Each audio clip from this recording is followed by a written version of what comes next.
خاک مجھ میں کمال رکھا ہے، مصطفیٰ نے سنبھال رکھا ہے، میرے منہ پہ ڈال کر پردہ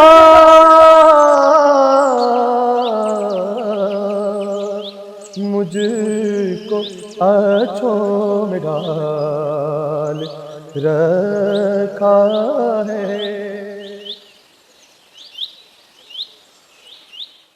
اعوذ باللہ من الشیطان الرجیم، بسم اللہ الرحمن الرحیم، الحمد للہ رب العالمین، وصلی اللہ علی سیدنا و نبینا ابی القاسم المصطفى محمد وعلى آلہ الطیبین الطاہرین الذین اذهب اللہ عنہم الرجس وطہرہم تطہیرا۔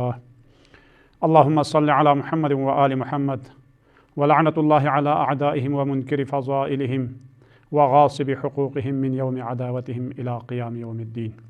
اما بعد، روى فضیل بن عثمان الاعور عن ابی عبد اللہ علیہ الصلاۃ والسلام انہ قال ما من مولود یولد الا علی الفطرہ فابواہ اللذان یہودانہ وینصرانہ ویمجسانہ۔ ناظرین محترم، السلام علیکم ورحمۃ اللہ وبرکاتہ۔ گلشن خاندان پروگرام میں تمام حضرات اور خواتین کو خوش آمدید کہتا ہوں۔ آج کے اس پروگرام میں گلشن خاندان کی کلیوں کی حفاظت سازی یا تربیت سازی کے عنوان سے کچھ عرائض پیغمبر اسلام کے فرامین کی روشنی میں اور ائمہ طاہرین علیہم السلام کی فرامین کی روشنی میں بیان کروں گا۔ چنانچہ امام جعفر صادق علیہ الصلاۃ والسلام سے روایت کرتے ہیں فضیل ابن عثمان کہ امام علیہ الصلاۃ والسلام نے فرمایا، کوئی بھی بچہ، کوئی بھی نومولود اس دنیا میں نہیں آتا مگر وہ فطرت اسلام پر ہو۔ یعنی ہر بچہ اور ہر مولود اس دنیا میں فطرت اسلام پر اور فطرت یکتا پرستی پر وہ اس دنیا میں آتا ہے، لیکن اس دنیا میں آنے کے بعد ان کے ماں باپ، ان کے والدین اسے یا وہ یہودی بناتے ہیں، یا نصرانی بناتے ہیں، یا مسیحی بناتے ہیں۔ بس امام علیہ الصلاۃ والسلام کے فرمان کے مطابق آپ اور ہمیں اس بات کی طرف توجہ دینی چاہیے کہ اپنے آنے والے بچے یا اپنی اولاد جو اس دنیا میں آتے ہیں ان کی تربیت کے لیے بہترین ماحول پیدا کرے تاکہ وہ بچہ معاشرہ کے لیے مفید ثابت ہو۔ اس کے لیے پیدائش سے پہلے معصومین کے فرامین کے مطابق تربیت سازی یا ان کے لیے تربیت کے لیے زمینہ سازی فراہم کرنی چاہیے۔ چنانچہ پیغمبر اسلام صلوات اللہ علیہ فرماتے ہیں کہ اپنے نطفوں کے لیے مناسب رحم تلاش کرو۔ کیوں؟ اس لیے کہ وہ ماں ان بچوں کی تربیت میں اس کا بڑا اثر ہے، کیونکہ اسی ماں کے گوشت پوست سے اس کی تربیت ہوتی ہے اور اس کے غذا سے اس بچے کی تربیت ہوتی ہے، کیونکہ اس کا اٹھنا بیٹھنا، اس کا اخلاق اور اس کا کردار، رفتار، گفتار، ہر ایک میں اس ماں کا بہت بڑا کردار ہے۔ لہٰذا پیغمبر اسلام فرماتے ہیں کہ اپنے نطفوں کے لیے بہترین اور پاک دامن رحم کی تلاش کرو، اس لیے کہ اگر اچھے اور بہترین اور نیک اور صالح رحم اگر بچوں کے لیے آمادہ ہو تو اس بچے پر بہت بہترین اثر پڑ سکتا ہے اور اس کی تربیت کے لیے بھی بہت بڑا مؤثر ہے۔ چنانچہ آپ کے لیے واضح ہے کہ امیر المومنین علیہ الصلاۃ والسلام نے جب جناب فاطمہ سلام اللہ علیہا کی شہادت ہوئی اور ان کے بعد جب آپ دوسری شادی کرنا چاہتے تھے، اس وقت اپنے بھیا عقیل سے فرمایا، عقیل تم کسی ایک بہترین خاندان جو شجاع ہو، با ایمان ہو، با کردار ہو، ایسے خاندان میں کوئی میرے لیے بیوی کی تلاش کرو۔ اس وقت جناب عقیل نے حضرت ام البنین سلام اللہ علیہا کا نام لیا اور فرمایا کہ یہ بہترین اور شجاع اور پاک دامن ترین خاتون ہے کہ یہی آپ کے لیے مناسب ہے۔ کیوں؟ اس لیے کہ امیر المؤمنین چاہتے تھے کہ جناب ابوالفضل عباس جیسے شجاع اور باوفا بیٹا پیدا ہو، جو آخر میں آنے والے وقت میں اسلام کے لیے وہ مفید ہو اور اسلام کے کام آئے۔ تو فرمایا کہ اس دنیا میں آنے سے پہلے ان کلیوں کی تربیت کے لیے ہمیں زمینہ فراہم کرنا چاہیے۔ اس سلسلے میں پیغمبر اسلام سے روایت ہے، بہت طولانی حدیث ہے، کہ امیر المؤمنین علیہ الصلاۃ والسلام سے وصیت فرما رہے ہیں، یا علی اذا دخلت العروس بیتک فاخلع خفیہا حین تجلس واغسل رجلیہا وصب الماء من باب دارک الى اقصى دارک فانک اذا فعلت ذلك اخرج اللہ من بیتک 70,000 لون من الفقر وادخل فيه 70,000 لون من البرکۃ وانزل علیہ 70 رحمہ۔ اے علی، جب تمہارے گھر میں دلہن آئے اور داخل ہوئے تو اس وقت اس کے قدموں سے اس کے جوتے نکال لے اور جوتے اتار کر ان کے پاؤں دھو لے۔ دھونے کے بعد اس پانی کو اپنے گھر کے دروازے سے لے کر گھر کے آخری کونوں تک جو ہے اس پانی کو چھڑکائے۔ کیوں؟ اس لیے کہ اس میں مصلحت کیا ہے، اس میں حکمت کیا ہے۔ وہ فرماتے ہیں کہ اگر تم ایسا کرو گے تو 70 قسم کے فقر اور فاقہ تمہارے گھر سے خارج ہوگا، اور 70 قسم کے بلاؤں اور وبائیں جو ہے تمہارے گھر سے دور ہوگا، اور 70 قسم کے رحمتیں اور برکتیں تمہارے گھر میں داخل ہوں گے۔ اور اس کے بعد ایک طولانی حدیث فرماتے ہیں کہ وہ طولانی حدیث کا صرف میں ترجمہ آپ کے لیے عرض کرتا چلوں۔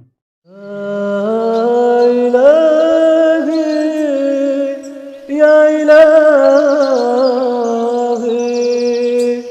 یا الہی۔ پس یہ دلہن جب گھر میں آئے تو اس کے لیے بھی کچھ آداب اور رسومات ہیں کہ ان کا بھی اسلام نے آپ کو اور ہمیں طریقہ بتا دیا ہے، اور آپ کے لیے ہمیں درس دیا ہے کہ کس طرح سب سے پہلی بنیاد جو آپ خاندان کی رکھنا چاہتے ہیں، کہ خاندان کی جو بنیاد ہے وہ بہترین اور پاک دامن ترین بیوی ہے انسان کے لیے۔ اگر پاک دامن بیوی ہو تو اس خاندان کی، اس گلشن خاندان کی در و دیوار جو ہے اس کے لیے بہت بہترین اور پاک دامن ترین ہونے کی وجہ سے ایک باکردار اور اخلاق ایک خاندان تشکیل پاتی ہے۔ لہٰذا فرمایا کہ اس کے لیے بھی کچھ چیزوں سے انہیں پرہیز کرنا چاہیے، کیونکہ موضوع ہے اس گلشن خاندان کی کلیوں کی تربیت سازی یا ان کے لیے حفاظت سازی، کہ اس کے لیے سب سے پہلے اب رحم مادر سب سے پہلے عرض ہوا کہ رحم مادر بہت ہی مؤثر چیز ہے۔ اس کے لیے کچھ اصول بتاتے ہیں پیغمبر اسلام۔ یا علی، آپ کے لیے یہ جو میں وصیت کر رہا ہوں، یہ جو میں نصیحت کر رہا ہوں، اسے آپ غور سے سن لیں۔ تو اس کے بعد فرمایا کہ ایک دلہن کے لیے سب سے پہلے کچھ چیزوں سے انہیں پرہیز کرنے کی ضرورت ہے۔ وہ کون سی چیزیں ہیں؟ الخل والقربزہ والتفاح الخامس من هذه الاربعة الاشیاء فقال علی یا رسول اللہ۔ اے امیر المؤمنین، آپ اگر جب گھر میں دلہن آ جائے تو وہ 4 چیزوں سے وہ پرہیز کرے۔ وہ 4 چیزیں کیا ہے؟ وہ پہلے ہفتے میں وہ 4 چیزوں سے پرہیز کرے۔ وہ فرمایا کہ وہ دھنیا ہے اور ترش سیب ہے، اور اس کے بعد دودھ ہے اور سرکہ ہے، کہ ان 4 چیزوں سے پہلے ہفتے میں انسان اس دلہن کو پرہیز کرنے کی ضرورت ہے۔ تو مولا نے عرض کیا، یا رسول اللہ، اس کی وجہ کیا ہے؟ آخر ان 4 چیزوں سے وہ دلہن پہلے ہفتے میں کیوں پرہیز کرے؟ تو اس وقت پیغمبر اسلام نے فرمایا، یا علی، اس میں جو حکمت ہے وہ یہ ہے کہ اگر دلہن 4 چیزوں سے وہ پرہیز، فرمایا کہ 4 چیزوں کے کھانے سے ان کی بچہ دانی جو ہے وہ ٹھنڈی ہو جاتی ہے اور وہ بانجھ ہو جاتی ہے۔ اگر یہ 4 چیزیں پہلے ہفتے میں اگر وہ کھائے یا پیے، اس میں سے سب سے پہلے دودھ، دوسرا سرکہ، اور تیسرا جو ہے وہ دھنیا، اور چوتھا جو ہے ترش سیب کھٹا سیب، اگر وہ یہ کھائیں تو اس کا جو نتیجہ ہے وہ یہ ہے کہ اس کی بچہ دانی جو ہے وہ اسے ٹھنڈی ہو جائے گی اور وہ بانجھ ہونے کا خطرہ ہے، اور گھر کے کونے میں محصور رہنا جو ہے بانجھ عورت سے بہتر ہے۔ کہ اس حدیث کے ذیل میں اس طرح فرمایا کہ بس عورت۔ پھر امیر المؤمنین نے سوال کیا، یا رسول اللہ، یہ سرکہ یا ترشی سے کیوں روکا جائے؟ تو فرمایا اگر ترشی اور سرکہ اگر وہ حیض ہے کہ حالت میں اگر وہ یعنی تناول کرے، اگر وہ پیے تو اس صورت میں وہ حیض کبھی بند نہیں ہوگا۔ یعنی اگر حیض آنے کے وقت اوقات میں اگر وہ سرکہ یا ترشی استعمال کرے تو اس کے لیے وہ حیض کا جو وقفہ ہے وہ طولانی ہوگا۔ اور اسی طرح اس کے بعد فرمایا کہ اور پودینہ یا دھنیا اگر وہ کھائے تو حیض کو عورت کے پیٹ میں پھیلاتا ہے اور بچہ جننے میں سختی پیدا کرتا ہے، اور کھٹا سیب حیض کو روک دیتا ہے جو عورت کے لیے بیماری کی شکل اختیار کر لیتا ہے۔ اس کے بعد فرماتے ہیں کہ یا علی، جب تیرے گھر میں دلہن آئے اور اب اس کے ساتھ اگر تم مباشرت کرنا چاہو تو ان کے لیے بھی آداب ہیں کہ انسان ان تمام آداب و رسومات اسلامی پر اگر وہ پابند ہو جائے تو بعد میں آنے والے بچے جو ہے، بعد میں آنے والی اس کی اولاد جو ہے وہ بہترین اور با ایمان اولاد ہوگی۔ اس کے لیے فرمایا کہ اسلام میں مباشرت صرف جنسی خواہشات کے لیے نہیں ہے، اور صرف جنسی خواہشات کی تسکین کے لیے نہیں بلکہ طلب اولاد کے لیے بھی ہے۔ انسان اس کے لیے اوقات ہے، ساعات ہے اور حالات کی پابندی اس مسلمان کے اوپر جو دین مقدس اسلام کے پابند ہو ان کے لیے ضروری ہے کہ ان یعنی آداب اور رسومات اسلامی کا وہ پابند ہو۔ اس لیے فرمایا کہ پہلا حصہ یعنی اوپر کے 2 عناوین میں ہم بیان کر چکے ہیں، اور بقیہ حصہ مندرجہ ذیل میں ہم بتاتے ہیں کہ یہاں پر کیا کیا چیزیں ہیں کہ مولا کے لیے پیغمبر اسلام نے یہ نصیحت فرمائی۔ فرمایا علی، مہینے کی تاریخوں کا خیال رکھیں۔ دیکھیے یہ بنیادی باتیں ہیں کہ ان کی جو ہے ہمیں ان کا خیال رکھنا ضروری ہے۔ یا علی، مہینے کی تاریخوں کا خیال رکھیں۔ مہینے کی پہلی تاریخ اور 15ویں تاریخ اور آخری تاریخ کو مباشرت کرنا ممنوع ہے۔ حرام تو نہیں لیکن ممنوع کیوں ہے؟ کیونکہ اسلام کا کوئی بھی حکم یا کوئی بھی احکام اسلامی مصلحت اور حکمت سے خالی نہیں ہے کہ ان کی حکمت بتاتے ہیں کہ آخر ایسا کیوں۔ اے علی، مہینے کی پہلی تاریخ، درمیانی تاریخ اور آخری تاریخ کو اپنی بیوی کے پاس نہ جانا، اس کے پاس یعنی اس سے مباشرت نہ کرنا، کیونکہ ان ایام میں ٹھہرا ہوا بچہ یا پاگل ہوتا ہے یا جذام کا بیمار مریض ہوتا ہے یا ناقص الاعضاء پیدا ہوتا ہے، کہ یہ 3 بیماریاں ہیں اس بچے میں۔ ممکن ہے اس وجہ سے کہ ہم نے تاریخوں کا خیال نہیں رکھا، اوقات کا خیال نہیں رکھا، تو اس بچے میں یہ بیماریاں پیدا ہو جائے۔ اس کے بعد فرمایا کہ جن چیزوں سے ممنوع کیا، یا علی لا تجامع امرأتک بعد الظہر فإنه ان قضی بینکما ولد فی ذلک الوقت یکون احول والشیطان یفرح بالحول فی الایمان۔ اے علی، بعد الظہر یعنی ظہر کے بعد مباشرت ممنوع۔ کیوں؟ اس لیے کہ اگر ظہر کے بعد اگر مباشرت کریں تو اس نطفے سے ٹھہرا ہوا بچہ جو ہے وہ یعنی کیسا ہوگا؟ احول ہوگا۔ احول سے مراد کیا ہے؟ یعنی بے وقوف اور نامرد ہوگا، اور جو نامرد بچہ ہوگا اس سے شیطان کو جو ہے زیادہ خوشی ہوگی۔ تو اس لیے فرمایا کہ وہ یعنی انسان کو بعد الظہر یعنی ظہر کے بعد اس کے لیے مباشرت ممنوع ہے۔ اسی طرح فرمایا کہ مباشرت کرتے وقت یعنی باتیں کرنا ممنوع ہے۔ باتیں اگر کرے، اس وقت اگر باتیں کرے تو اس کا نتیجہ کیا ہے کہ فرمایا کہ جو ہم بستری کرتے وقت اگر باتیں کرے تو اس سے جو بچہ پیدا ہوگا تو فرمایا کہ وہ کیا ہوگا؟ لا یؤمن ان یکون اخرس، تو وہ بچہ گھونگا ہوگا اگر باتیں کرے۔ اور اسی طرح اگر شرمگاہ کو دیکھیں اس وقت جو ہے اگر جو حمل ٹھہرا ہوگا وہ بچہ جو ہے وہ اندھا ہوگا، کہ جو شخص حالت مباشرت میں شرمگاہ کو دیکھے تو اس سے جو اس نطفے سے جو بچہ ٹھہرے گا کہ وہ نابینا ہوگا۔ چنانچہ اسی طرح فرمایا کہ انسان نشے کی حالت میں نہ ہو، کہ اگر نشے کی حالت میں ہو تو وہ بچہ بھی اندھا ہوگا۔ چنانچہ ایک خاتون آئی پیغمبر اسلام صلوات اللہ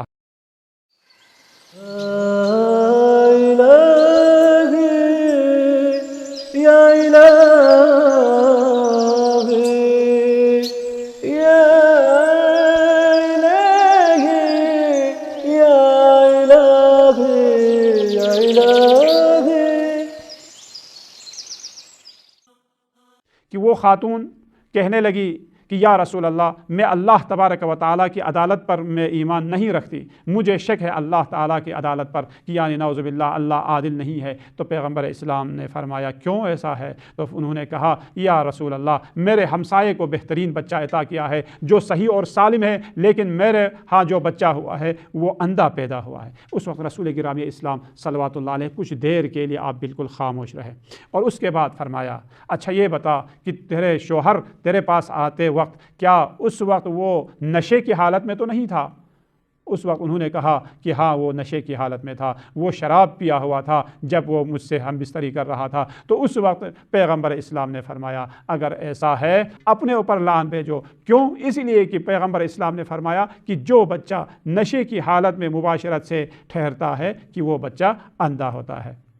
آداب مباشرت میں سے کہ بسم اللہ ہے، کہ جو شخص بسم اللہ پڑھے اور بسم اللہ کے ساتھ کام شروع ہو تو اللہ تبارک و تعالیٰ اس بچے میں اس اولاد میں شیطان کو کوئی عمل دخل ہونے نہیں دیتا۔ اور اسی طرح فرمایا ذکر الہی اس وقت ذکر الہی میں مشغول رہے۔ کیوں؟ اس لیے کہ جو ذکر الہی میں مشغول رہے گا کہ اس کا اثر اس کی آنے والی اولاد پر ہوگی۔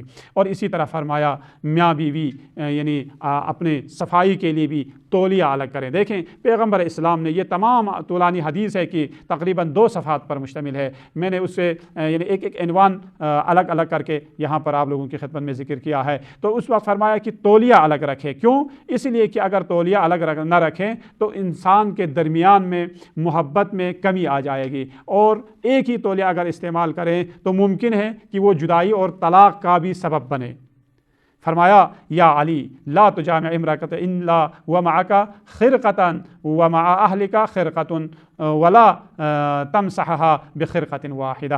یہ علی تمہارے لیے اور اپنی بیوی کے لیے الگ الگ تولیہ رکھا کریں۔ کیوں؟ اس لیے کہ اگر ایک ہی تولیہ اگر استعمال کریں تو یہاں پر دشمنی پیدا ہوگی، اور اس کے بعد فرمایا اور ممکن ہے کہ یہ طلاق اور جدائی کا بھی سبب بنے، اضطراب کی حالت میں نہ ہو، کیونکہ اضطراب کی حالت میں ہو تو اس بچے پر بھی یہ اثر پڑتا ہے۔ ایک حدیث میں بھی ہے اور اس میں بھی ہے کہ اضطراب کی حالت میں اگر انسان ہو تو ان کے آنے والے بچے جو ہے ان کے ننیال کے شکل میں آتے ہیں، اگر سکون کی حالت میں ہو اور یعنی اطمینان کی حالت میں ہو تو بچے جو ہے وہ ماں باپ کی شکل میں پیدا ہوں گے۔ اور اسی طرح فرمایا آگے کہ روحانی تأثیر کے بارے میں امام صادق علیہ السلام نے بھی فرمایا قال قال رسول اللہ صلی اللہ علیہ وآلہ وسلم والذی نفسی بیدہ لو ان رجلا غشی امرأتہ وفی البیت صبی مستيقظ اللہ اکبر یراہما ویسمع کلامہما ونفسہما وافلح ما افلح ابدا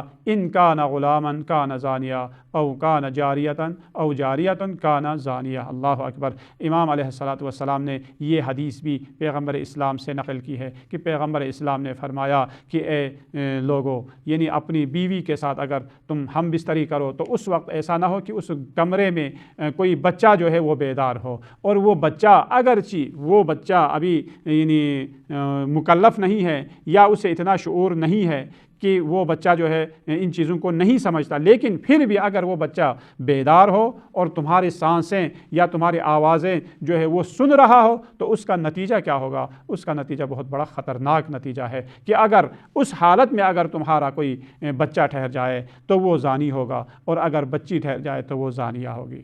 دیکھیں یعنی ان تمام احکامات اور ان تمام اصولوں کا ہمیں خیال رکھنا ہوگا، ورنہ ہماری آنے والی اولاد میں یہ خرابیاں جو ہے وہ پیدا ہو سکتی ہیں۔ لہٰذا فرمایا کہ ایسے حالت میں کہ انسان کو حالت مباشرت میں ان تمام چیزوں کا خیال رکھنا ضروری ہے۔ اور آخر میں فرمایا کہ ہم فکر اور ہم خیال بیوی ہو، کہ ہم فکر اور ہم خیال اگر بیوی ہو یعنی اعتقاد اور فکری لحاظ سے بھی یعنی ہمسو ہو، ایمان اور عمل کے لحاظ سے بھی برابر ہو اور مساوی ہو۔ کہ ایک شخص نے امام حسن مجتبی علیہ السلام سے سوال کیا ابن رسول اللہ صلوات اللہ علیہ کہ میری بیٹی کے لیے رشتہ آ رہے ہیں تو میں کیا کروں، کہ آیا انہیں رشتہ دوں یا نہ دوں، یا کیسے اشخاص کو کیسے بیٹے کو میں رشتہ دوں؟ تو اس وقت امام علیہ السلام نے فرمایا کیا فرمایا کہ اس کی شادی با ایمان شخص کے ساتھ کراؤ، اس